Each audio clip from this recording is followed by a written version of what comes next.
知的イエスの研究とそれに伴う困難や課題。イントロダクション。知的イエスの研究は、歴史学と宗教学の分野で最も挑戦的なテーマの一つです。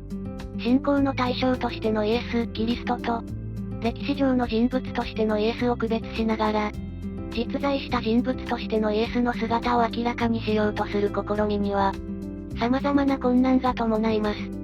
この研究は、古代史研究の中でも、特に慎重なアプローチが必要とされる分野として知られています。資料の問題。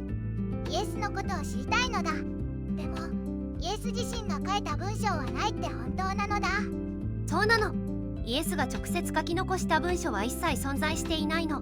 私たちが持っている情報は主に福音書や使徒の手紙、それから一部の非キリスト教資料からのものなの。これらの資料はイエスの死後数十年から100年以上経って書かれたものがほとんどなのよ。じゃあ本当のイエスの姿はわからないのだ。完全な姿を再現することは難しいけど、複数の資料を比較検討することである程度の歴史的事実を浮かび上がらせることは可能なの。特に複数の独立した資料で一致する情報は高い信頼性を持つと考えられているのよ。時代背景の理解。イエスが生きてた時代のことを知るのは難しいのだ。1世紀のパレスチナ地方の政治的、社会的、宗教的状況を正確に理解することはとても大切だわ。当時のユダヤ教のいろいろな分派やローマ帝国の支配下における社会状況とか複雑な背景があるの。それから当時の人の思考様式や文化的な文脈を理解することも必要不可欠ね。そんなに昔のことがわかるのだ。考古学的発見や同時代の文献研究によってだんだん理解が深まっているの。例えば司会文書の発見は当時のユダヤ教理解に大きな影響を与えたの。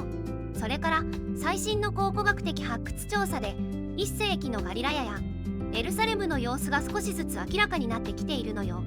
解釈の多様性。イエスについての研究者の意見は一致してるのだ。研究者によって解釈が違うの。同じ資料でも違う文化的背景や研究方法によっていろいろな解釈が生まれるの。特にイエスの言動の意味や彼の活動の歴史的文脈についての理解は研究者間で活発な議論が続いているのよ。それは困るのだ。むしろそれぞれの解釈を比較検討することでより深い理解につながることもあるのよ。大事なのは各研究の方法論や前提を慎重に吟味することだわ。それから新しい考古学的発見や研究方法の発展でこれまでの解釈が見直されることもあるのよ。信仰と歴史研究の境界。信仰してる人の気持ちと研究は両立できるのだ。それは繊細な問題ね。歴史研究は科学的方法論に基づいて行われるんだけど、それは必ずしも信仰と対立するものではないの。むしろ歴史研究によって得られた知見は信仰の理解を深めることにもつながるのよ。でも難しそうなのだ。確かに信仰の対象としてのキリストと歴史的人物としてのイエスを区別して考える必要があるの。両者は必ずしも矛盾するものじゃないんだけど、研究では客観的なアプローチが求められるの。この境界線を意識しながら研究を進めることが学術的な誠実さを保つ上で大切なのよ。まとめ。知的イエスの研究には資料の制約、時代背景の理解、解釈の多様性、そして信仰との関係など様々な課題が存在します。